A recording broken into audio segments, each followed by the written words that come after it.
All right. I want to talk about a topic that is very troubling. It was to Jesus, and it still is to me. The question, we are following the questions that Jesus asked. And in this passage that we're all read today, there is this question: what is the kingdom like? That's the question we are dealing with. What is the kingdom like?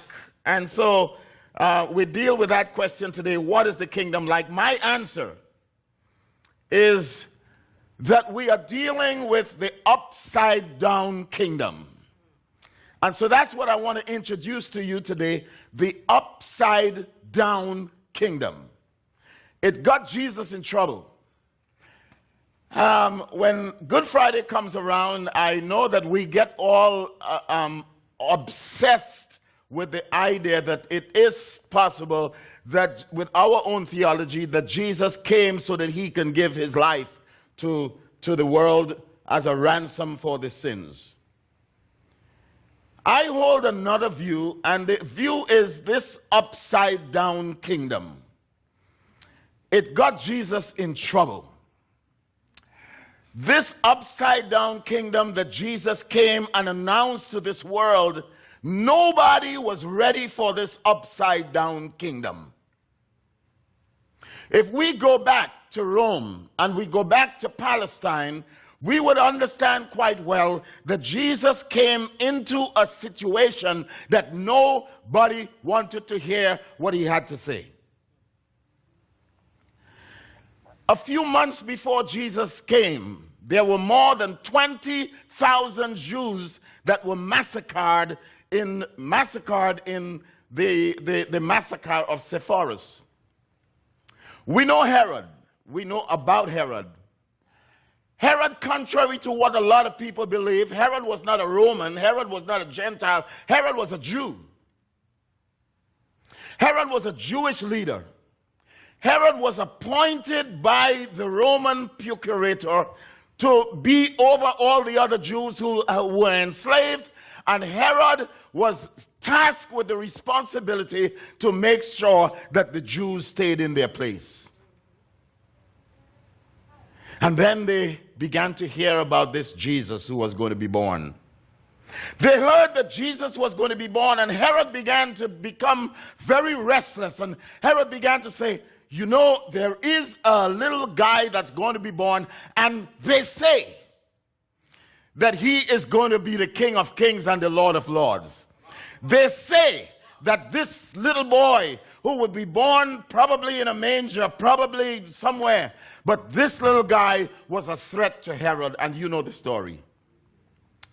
And then Jesus came into the world. But there was his mother.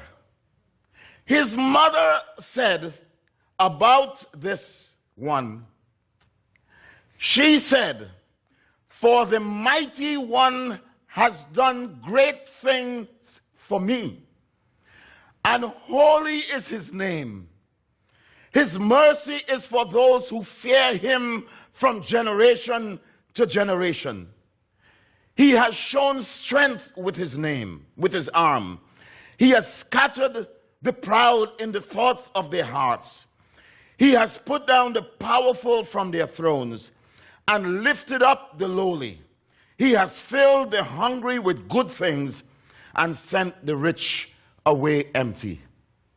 Mary seems to say that this son that is going to be born is going to introduce the upside down kingdom. Mary seems to say that this Jesus who is coming, this Jesus who I have in my womb, is going to introduce the upside down kingdom. And then we began to hear of full valleys. That was John the Baptist. John the Baptist was the forerunner of Jesus. And John the Baptist began to talk about this Jesus, and he said, this is a troublemaker. He says, in case you don't know, this Jesus is going to introduce something.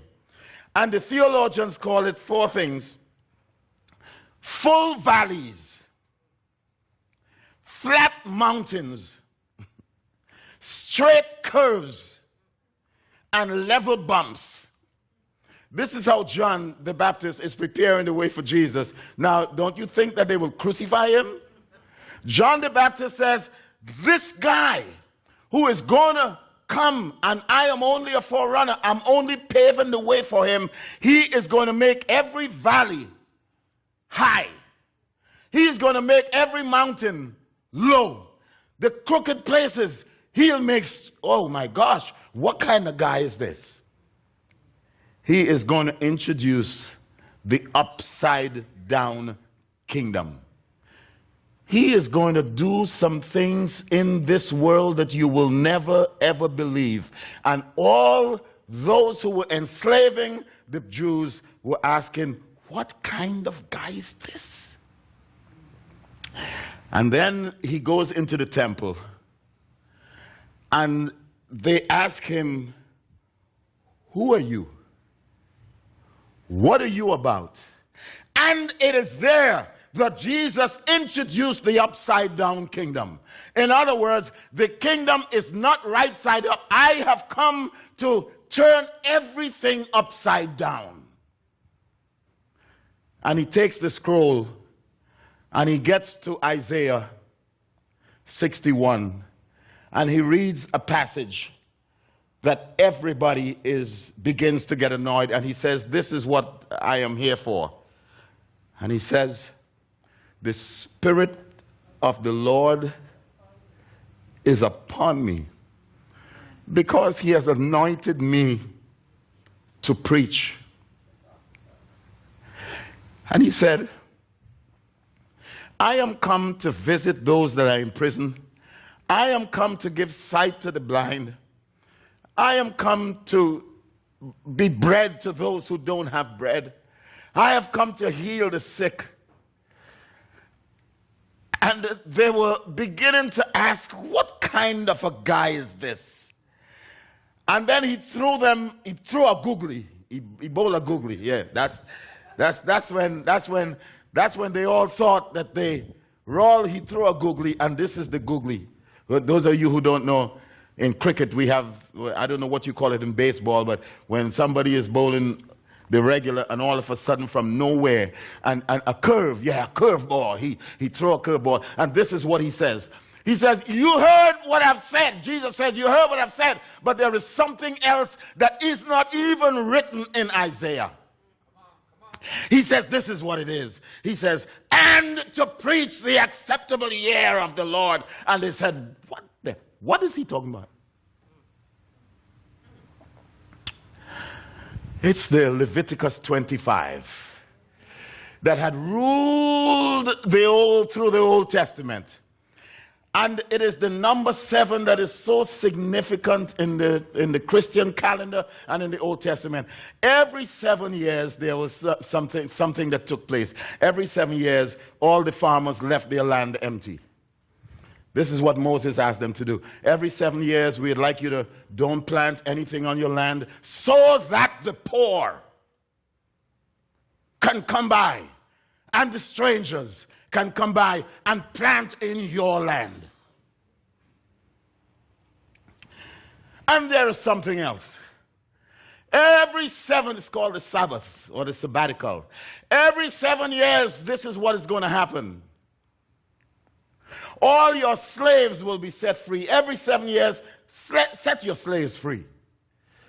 And they are like, who is this guy? Who is this guy? And then every 7 years, we want you, the Jubilee, he's telling them about the sabbatical. And every 7 years, we want you to forgive all debts. And you know what happened on the 6th year? Nobody lending on the 6th year, boy. You know, because next year all debts will be forgiven. And Jesus says, yeah, but Jesus says, and I have come to proclaim the acceptable year of the Lord. The acceptable year of the Lord is the 50th year. In other words, they had 7 sevens, 7 Sabbaths, 7 years of 7. But on this 50th year,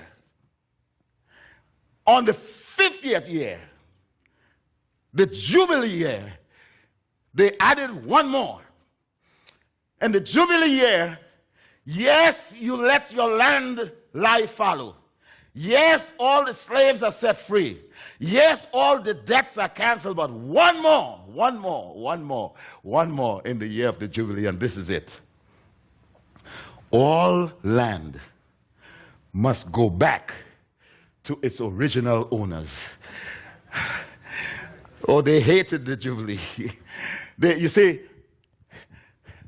through the years, when people had hard times, they sold their land. They sold their land because they had debts that they couldn't pay. And oh, the rich were just knocking on your door. Do you have anything to sell?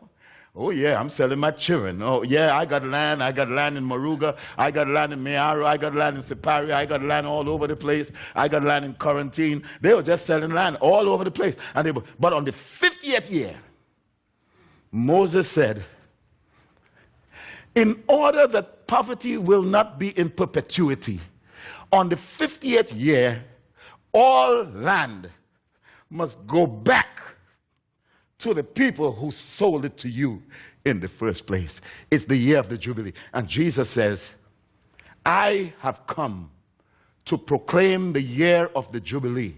Because all through the Maccabean period, the period between Malachi, the period between Malachi and Matthew, where they at? They had forgotten the Jubilee. The period between Malachi and Matthew, nobody observed the Jubilee, the 50th year. And Jesus says, I have come to proclaim to you that you have forgotten the Jubilee. And that's why in the account in the Bible, some of them were glad when they heard that the Sabbath will be proclaimed. And then all of a sudden, all the owners heard, he said that the Jubilee is here. And they got mad, and that's when they wanted to kill Jesus. And for the rest of his life, he was dealing with this upside-down kingdom that he came to introduce. He says things will not be the same way. And so that Jesus went into the wilderness, and it was in the wilderness that three things happened. You remember the temptation story that Jesus went and after he fasted in the wilderness for 40 days, he got to the place where now the devil met him, and the devil says, come here. Don't you know, Cassandra, that just after you have fasted in the wilderness and got all your blessings, the devil is right there waiting for you. Just when you get your blessing, just when you get the promotion in your job, that the devil is just right always. The devil is faithful. Could the church say amen? The devil is faithful, Lisa. Very, very faithful. And just after Jesus received the blessing from his Father, here comes the devil. And the devil had three temptations. And the devil says, and the devil took him to the mountain. And he showed him the mountain. And he says, all of this will I give you. Look at this. If you worship me, all of this will I give you. That's the first temptation, is the temptation of power. I said in a Bible study some years ago, well, I think every year I deal with this. I said, Jesus was crucified because he was against three things: the political power, the economic power, and the religious power. And it is this modem that the temptations took. First of all, it was the power, the political power. The devil took him on a mountain, and the devil says, political power. The devil says, all of this will I give you if you just worship. All of this. You talk about the Romans, you'll conquer the Romans. You talk about how bad the Romans are. Don't worry about it. I will give you, Jesus, everything. That's the first temptation on the mountain. I'll give you all of this. You wouldn't have to worry about them Romans. And then the second temptation takes place in the temple, the religious order. And he takes Jesus in the temple and he says, look at that. In the temple, the temptation was, you can throw yourself down. Because the Bible says that thou shalt dash thy foot against a stone. You don't have to worry. And in the temple, the religious temptation. And Jesus there decided to upset the temple, and I'll deal with that in a minute. And then the last temptation was the temptation of bread. And the devil said to Jesus, why don't you turn all these stones into bread? All your people are hungry. All your people are enslaved. Why don't you take all this stone, turn it into bread, and you will solve the hunger problem in the entire world, as some compassionate ministries are prone to do. You don't have to worry about it. If you turn these stones into bread, you can feed the entire world. And here is Jesus with the upside down kingdom dealing with these temptations. So let me mention 4 things about, I'm going to add one to the temptation. Let me mention 4 things about the upside down kingdom. First of all, the upside down kingdom is a non-violent kingdom, but it is a revolutionary kingdom. Yeah. It's the upside down kingdom is a non-violent kingdom, but nonetheless, it's a revolutionary kingdom. I've always been upset with this Jesus who has gentle Jesus, meek and mild. Look upon this little child. What's it? Yeah. Suffer me to come to thee. I've always been disturbed by this Jesus, this gentle, meek Jesus. And I am convinced this was not a gentle, meek guy. He was a revolutionary guy. He was a guy that was crazy and mad about what he saw around him. He was a person that did not look upon his enslaved people with any amount of accommodation, but he is a guy who looked at this and said constantly, this ought not to be that way. There is something wrong with this. Non-violent, except in the temple that he really got disturbed. He really got disturbed when he saw them selling in the temple, and he took the 2x4 and he just went through the temple. And he didn't ask who is your uncle. He didn't ask who is your mama. But he just went through there. But he also said to them, this nonviolence that Mahatma Gandhi talked about and that Dr. Martin Luther King talked about, that there is a possibility that with civil disobedience, there is a possibility that we can take the kingdom without becoming violent, but yet we must be a revolutionary people. Because we don't look at injustice and say, kumbaya. And Jesus looked at it, and Jesus says, there is something wrong with this. The upside down kingdom, to be involved in the upside down kingdom, it is to be disturbed by the things that disturb the heart, the very heart of God.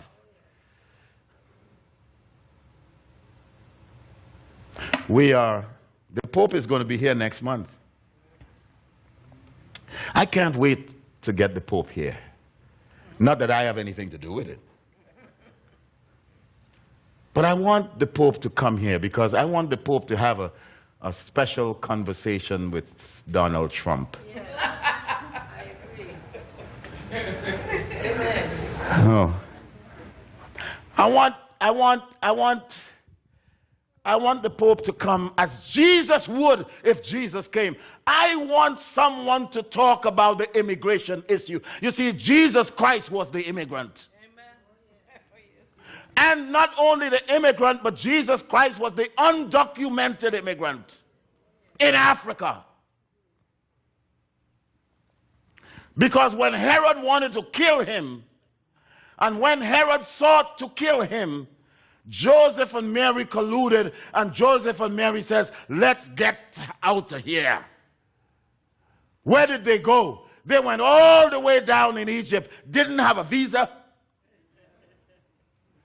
But the one thing they banked on, that those people in Egypt, those people in Africa understand quite well the way you ought to treat immigrants. And they welcomed them, and I thank God that they didn't kill him down there.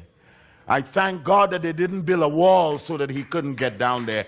I thank God that they didn't put him in jail while he was down there. But I thank God that by God's mercy, this Jesus was liberated so that he could live one day to get back to Jerusalem to deliver the people of Israel.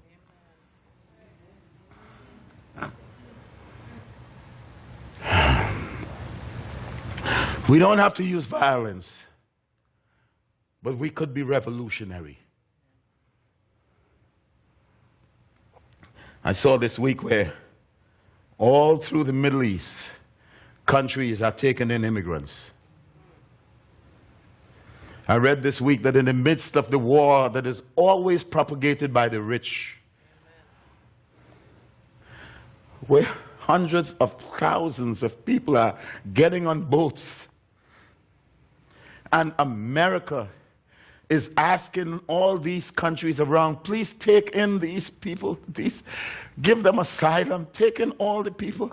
And they are begging the countries in the Middle East to take in these people. But how in the world can you ask other countries to take in people and you don't want to take people in? You are not a friendly nation. Come on now. We don't have to be violent, but we could be revolutionary. And so it was on this mountain. You see, there is something about a mountain. The Bible is filled with these mountains. It is on this mountain that we speak about the power that could be given. It was on the mountain that God met Moses. It was on the mountain that God called the disciples. It was on the mountain that he fed the 5,000. It was on the mountain that we heard, "This is my beloved son." It was on the mountain that, on the Mount of Olives, that we heard Jesus riding on we saw Jesus riding on that donkey. Always on the mountain. But number two, the upside down kingdom, first of all, is a kingdom that tells us that you could be revolutionary without being nonviolent. The second thing about the upside down kingdom is that it is always against religious piety in the upside down kingdom. It is always against, because Jesus Christ, when he came, he says, "Look at you Pharisees, look at you, look at you." And one of the things the Pharisees were known for is the way they wore their religion on their shoulders. And the Pharisees, they knew all the laws, 739 of them. They knew all the laws. And boy, they will tell you when you did wrong and when you did right, and they'll tell you. And Jesus Christ says, there's something wrong with you in this upside down kingdom. And he says, you are used to washing the outside of the cup. And I know Moses said that. I know Moses said that. I know Moses said, make sure you wash the outside. I know that's what Moses says. But I'm saying to you that religion and spirituality is much more than that. I know what you do. I know when you go into your rooms and you go into your houses, you wash from the elbow down just in case you touch the Gentile. I know that. I know Moses told you to do that. But I am telling you that religion and spirituality is much more than that.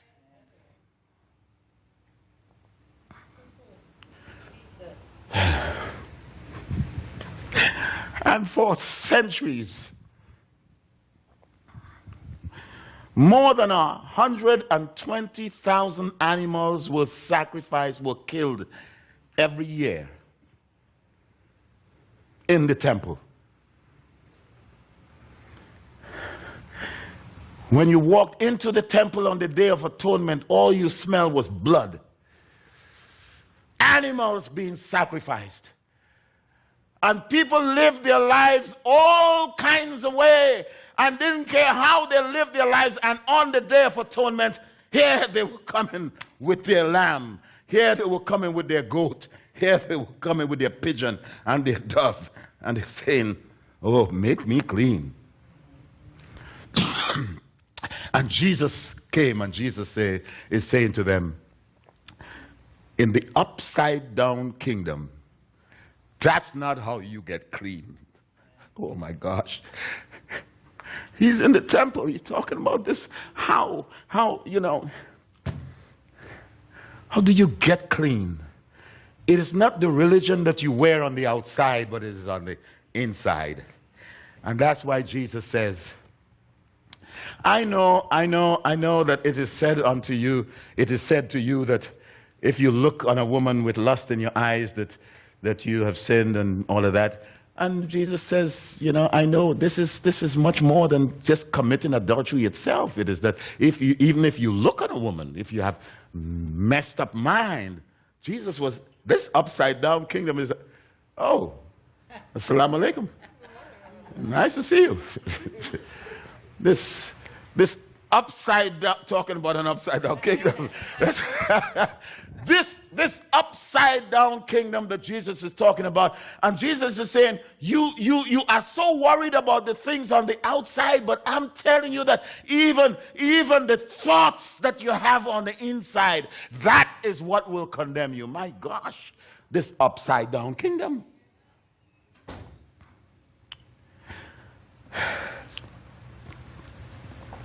And Jesus looks at them, and Jesus says, all this sacrifice, that's not going to make you clean.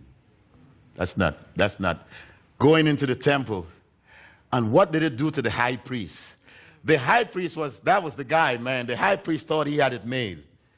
In the first place, there's something wrong with that. There is something wrong with this whole idea of a high priest when a woman couldn't be a high priestess. Woo, Lord, I shouldn't have said that. Just got zapped. There's something wrong with that. There is something wrong with any system that says only a male could get into the presence of the Almighty God. There is something absolutely wrong with that.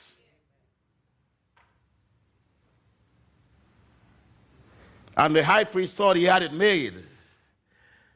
And then Jesus comes and Jesus says, come on, little guy. What I have come to do, this upside down kingdom that I have, there will no longer be any need for a high priest. Say what? Woo, Lord.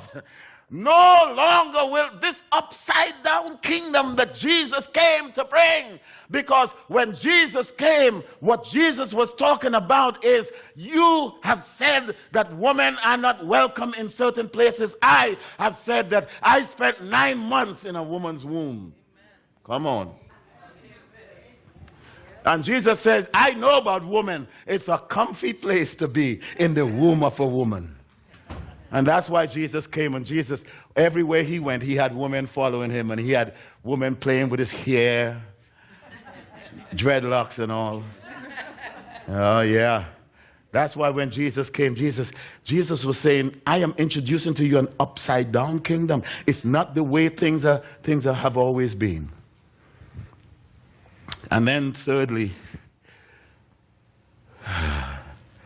the devil says, why don't you take all this bread and turn this stone and turn it into bread? And Jesus introduces to us the third part of this upside down kingdom, and it is this.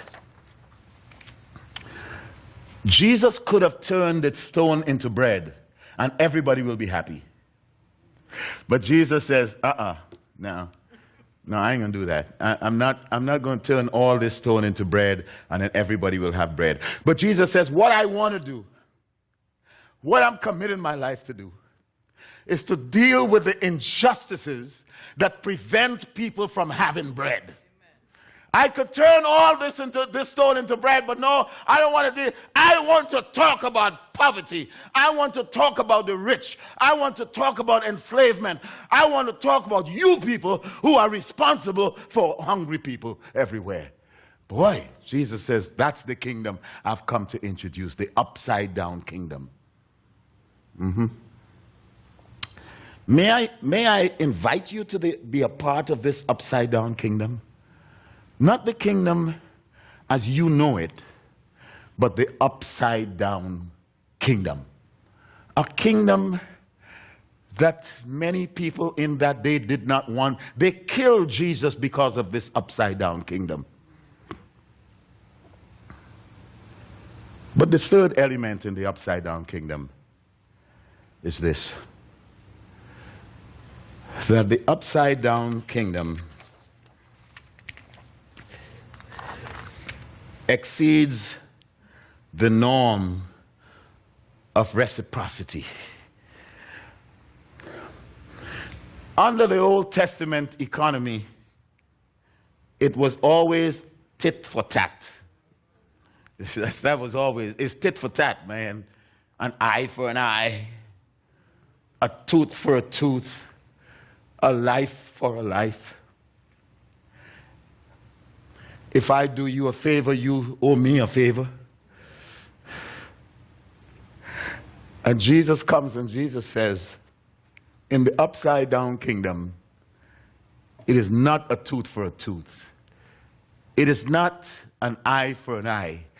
I am saying that this reciprocal relationship that you want to have with other individuals, that if I do for you, you must do for me. Jesus comes and Jesus says, no longer is it a reciprocal relationship. You do for others whether or not they can do for you. That's what Jesus, boy, what an upside down kingdom. Jesus comes and Jesus says, when you have your feast, you invite the rich. And Jesus says, no, man, that's not what you do when you have the banquet. Don't go and invite all the rich folk, but go out into the highways. Oh, man. Oh, gosh. No wonder they killed him. He says, when you have your banquet, I know you like to smell Brut Fabergé. I know you like, what? Chanel. But he says, go out into the highways and you're going to see some homeless people who haven't had a bath for a long time. He says, go, when you have your feast, go get them and invite them to come to your feast.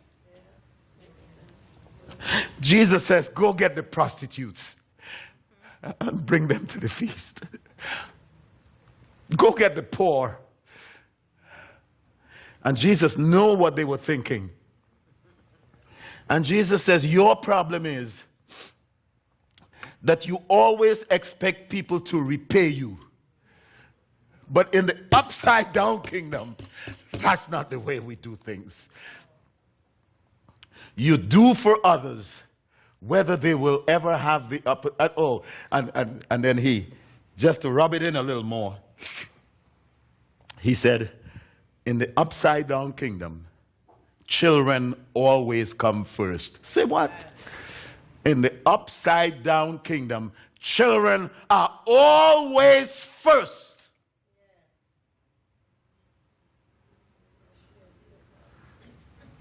And Jesus says, that's the upside down kingdom. I know the kingdom that you're used to, but this is the upside down kingdom. Unless you are prepared to become like a little child. That's how high Jesus had the children in his mind. He said, unless you are willing to become a little child, you cannot even enter the kingdom of heaven. In the upside down kingdom, children are always first. I don't care how bad they are. They are first.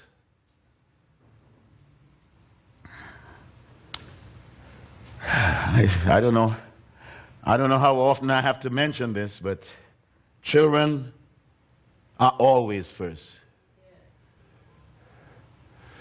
I told Paul this week, I walked over in the fellowship hall last week and I saw adults sitting down eating and children not eating.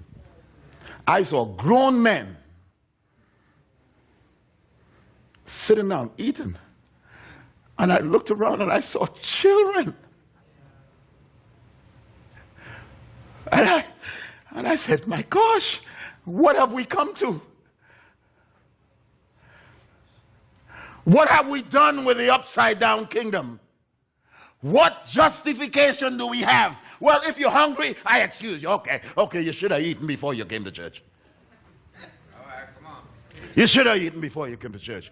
But if we, as a church, as a people, if we as adults cannot wait until every child in this church eats, we got a problem. Fill your belly before you come to church. Eat at home and make sure you eat some dumpling, eat some yam, eat some smoked herring, eat, fill your stomach. Because when you come here, children will eat before you. Let the church say amen. Amen. All right now. They'll eat before you. Because we are living in the upside down kingdom. That's what they didn't understand. That's what they didn't understand. That's why Jesus says this is not easy stuff for you all. I know. I hope we understand this upside down kingdom. This upside down kingdom is not the way you used to do things in the church you came from. This is the upside down kingdom. Lake Como is so upside down.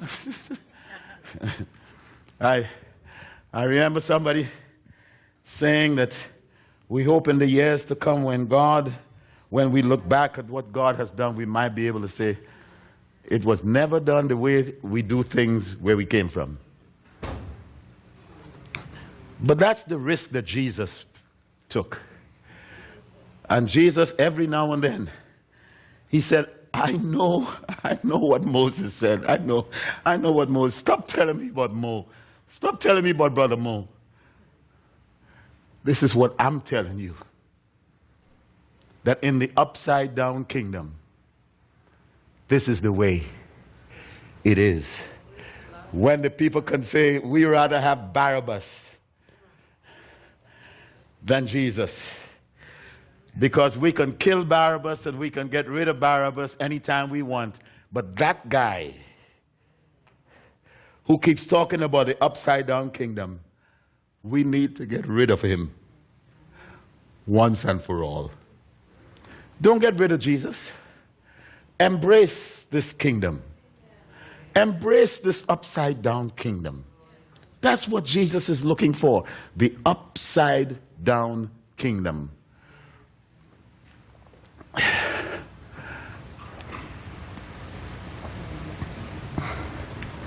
I was in Baltimore in my soup kitchen when we were about to feed the hungry.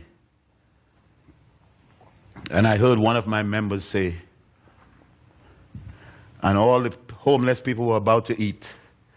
And I heard somebody say, they didn't even pray. And I said, so what? Who said they're supposed to pray before their meal? That's what you say. Well, you pray. But that's not what they are so grateful. You don't know how grateful they are. They had a meal for a long time, man. They come in there praying. They come in there thanking God. And then somebody else said, I gave them the food and they didn't say thanks. Well, if you're doing it for people to say thanks, you shouldn't be doing it in the first place. Amen. Because compassion does not have a return address. Amen. When you do good, there is no return address. It doesn't come back to you. Nobody has to say thanks. Nobody has to say thank you. If they don't say thank you, your thanks are laid up in heaven for you. You don't have to depend on the thanks from anybody. That's the upside down kingdom. I don't know about you, but I love this upside down kingdom. Got introduced to it some years ago. In October, we'll be teaching a set of classes called Discipleship. I'm talking particularly about, I'm sick of people becoming Christians. We don't need more Christians. We need more disciples. I'm not saying people need to stop getting saved. We got enough Christians. There are more than 270 times in the New Testament that it talks about disciples, and only 4 times it talks about Christians.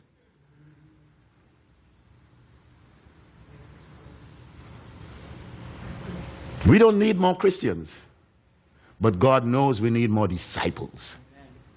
Because in Matthew 28, this is what Jesus says. I want you to go and make disciples. Not go and make Christians, go and make disciples. And the life of discipleship is a radical life. And so, Mika, we're so glad you got here to hear about the upside down kingdom. Thank you. Mika is my darling. She for the last 3.5 months, she has been helping in our office dutifully, and in the camp, and in just everywhere. And she got another job last Wednesday, and she told me, she says, Oliver, you don't have to worry. I'm gonna be back here on Saturdays to help you as much as I could. I want to make sure. And then yesterday she called me in the midst of all the rain, and she said to me, she says, it's raining cats and dogs. I don't know what that means, but she said, it's raining cats and dogs. I can't come, but I'll come tomorrow when the service is finished. But as God would have it, she came in, and so thanks, Mika, and my 2 godchildren. It's so good to see them.